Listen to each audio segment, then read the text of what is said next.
बिस्मिल्लाहिर्रहमानिर्रहीम अस्सलाम वालेकुम। Welcome in another vlog. कैसी है मेरी यूट्यूब फैमिली? आई होप आप सब ठीक होंगे। हम लोग भी अल्हम्दुलिल्लाह बिल्कुल ठीक हैं। मेरी अल्लाह पाक से यही दुआ है कि आप लोग जहाँ भी रहें खुश रहें और हंसते मुस्कुराते रहें। आमीन सुम्मा आमीन। इसी नेक दुआ के साथ मैं आज के व्लॉग का आगाज़ करती हूँ। आज के व्लॉग का आगाज़ हो रहा है सहरी टाइम से। मैं सहरी बना रही थी। नान जो थे ये फ्राई करके खाए ना सुबह सुबह नाश्ते में, ये सहरी में तो बहुत मज़े के लगते हैं, क्रिस्पी से बन जाते हैं और इनका टेस्ट भी जो है ना ज़्यादा हो जाता है। तो बस मैं नान फ्राई कर रही थी, साथ में चिकन का सालन था, तो इसी के साथ हमारी सहरी हो रही थी। देखिए हमारी ज़िंदगियों में ना कुछ ऐसे लोग होते हैं जिनकी हमारी ज़िंदगी में बहुत ज़्यादा वैल्यू होती है, जिन्हें हम बहुत ज़्यादा इम्पोर्टेंस देते हैं। लेकिन क्या होता है ना कि जब अगला बंदा देखता है कि हम उनको उनकी औकात से बढ़ के वैल्यू देने लगे हैं ना, तो वो आहिस्ता आहिस्ता हमें इग्नोर करने लग जाते हैं। हम तो उन्हें उनकी सोच से बढ़ के इम्पोर्टेंस दे रहे होते हैं, लेकिन क्या होता है ना हमारी ज़िंदगी में कि लोग ऐसे होते हैं जो हमारा बुरा चाहते हैं। उनके अल्फाज हमें चोट पहुँचाते हैं। हमारी ज़िंदगी में कई लोग ऐसे होते हैं जिनसे हम चाह कर भी नहीं लड़ सकते और ना ही हम उनका बुरा सोच सकते हैं। इनमें से कुछ तो हमारे घर वाले होते हैं और कुछ जो होते हैं वो बाहर के लोग भी होते हैं जिन्हें हम बहुत ज़्यादा वैल्यू दे रहे होते हैं। तो अक्सर लोग ऐसे होते हैं हमारी ज़िंदगी में जो कहीं ना कहीं हमारा बुरा चाहते हैं, उनके अल्फाज हमें चोट पहुंचाते हैं और वो हमें हमारी ज़िंदगी में आगे बढ़ने से और हमें रिलैक्स वे में ज़िंदगी गुजारने से रोकते हैं, हमारी खुशियों में रुकावट बनते हैं। इस किस्म के लोगों को कैसे रिस्पॉन्स किया जाए?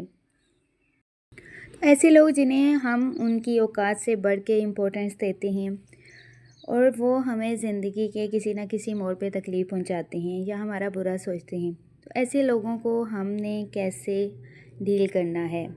आज की व्लॉग में कुछ इंपॉर्टेंट टिप्स आप लोगों के साथ शेयर करूंगी। आई होप कि अगर आप लोग प्रैक्टिकली लाइफ में उनको फॉलो करेंगे तो आपकी ज़िंदगी बहुत आसान हो जाएगी।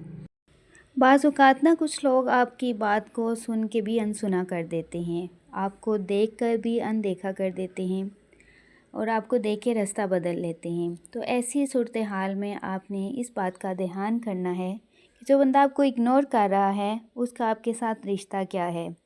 अगर तो वो इतना इम्पोर्टेंट नहीं है तो आप ज़्यादा वैल्यू ना दें। अगर आप अगले बंदे को बार बार बोलेंगे ना कि आप मुझे इग्नोर क्यों कर रहे हैं, तो अगले का दिमाग आसमानों पे चला जाएगा। ठीक है, अगर आपके लिए बहुत इम्पोर्टेंट है, लेकिन ये भी तो देखें कि आपकी अपनी भी तो कोई वैल्यू है। तो बस कोशिश करें आप भी उसको उतनी ही वैल्यू दें जितनी वो आपको दे रहा है और आहिस्ता आहिस्ता उससे दूरी इख्तियार करने लग जाएं।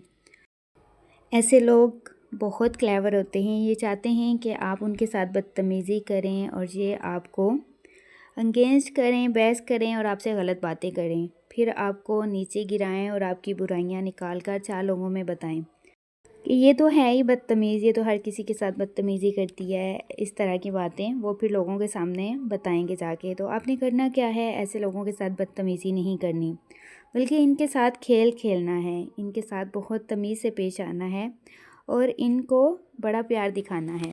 कोशिश करके भी ना इनके बुरे अल्फाज को आपने इज़्ज़त देनी है कि आप तो ठीक ही कहते हैं, आप तो हमने आपसे बहुत कुछ सीखा है। इस तरह के अल्फाज इस्तेमाल करके इन्हें चुप करवा दें। इसके बाद आपने क्या करना है कि ऐसे लोगों की अक्सर आदत होती है कि वो जहाँ भी जाके बैठते हैं ना, वो आपकी बुराइयां ज़रूर करेंगे। तो आपने करना क्या है, जिन लोगों के साथ जाके ये बैठते हैं और आपकी बुराइयां करते हैं, उन्हीं लोगों के साथ आपने इनकी अच्छाइयाँ बयान करनी है।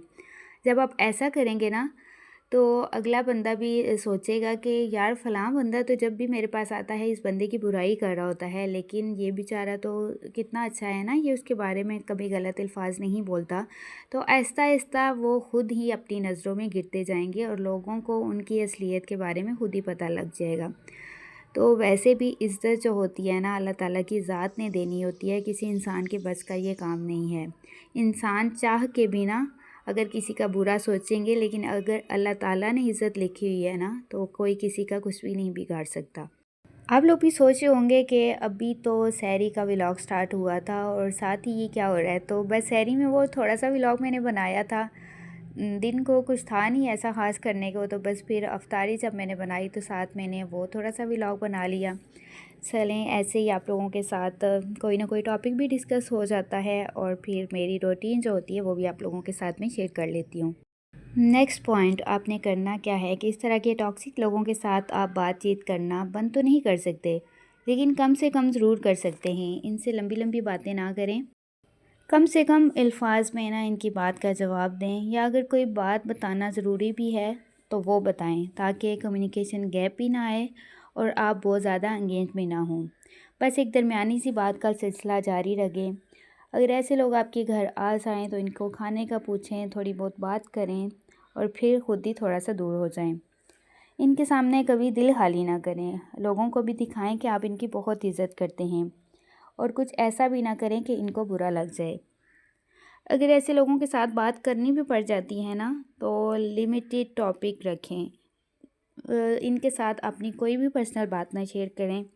हाँ, अगर कोई पुरानी अच्छी याद है वो आप डिस्कस कर लें, जिनकी वजह से वो आपके साथ टॉक्सिक है, इस टॉपिक को बिल्कुल भी आप डिस्कस ना करें।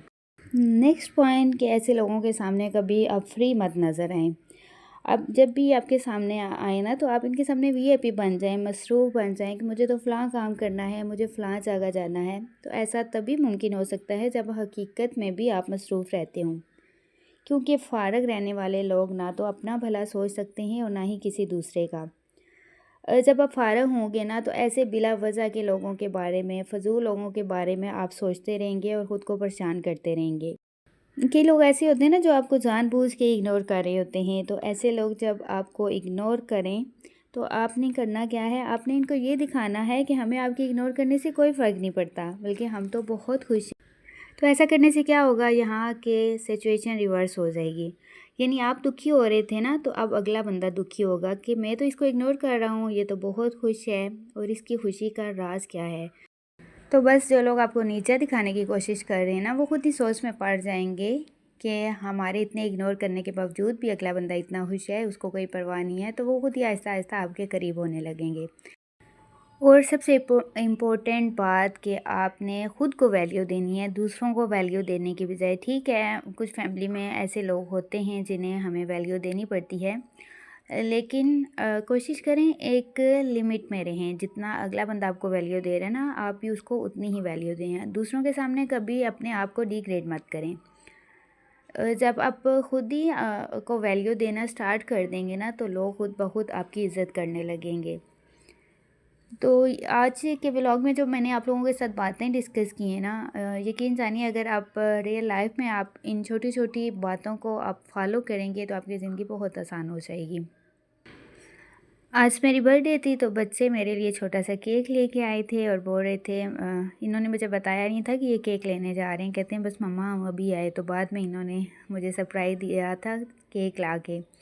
तो बस इन्होंने बोला फिर मम्मा आप केक काटें बच्चों की खुशियों के लिए। छोटी छोटी सी खुशियाँ होती हैं ज़िंदगी में। वैसे तो हर इंसान की लाइफ में कुछ ऐसी होती हैं सिचुएशन के बहुत ज़्यादा परेशानियाँ होती हैं, मुश्किलात होती हैं, लेकिन बस कोशिश क्या करें ये छोटी छोटी खुशियाँ सेलिब्रेट करें, ताकि ख़ुद भी खुश हों और आपके साथ रहने वाले लोग भी खुश हों।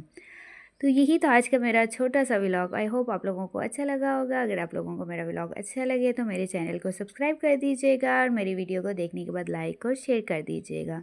ज़िंदगी रही तो फिर इंशाल्लाह मिलेंगे किसी नए व्लॉग के साथ। तब तक आप सब रखिएगा अपना ढेर सारा ख्याल और मुझे रखिएगा दुआओं में याद। अल्लाह हाफ़िज़।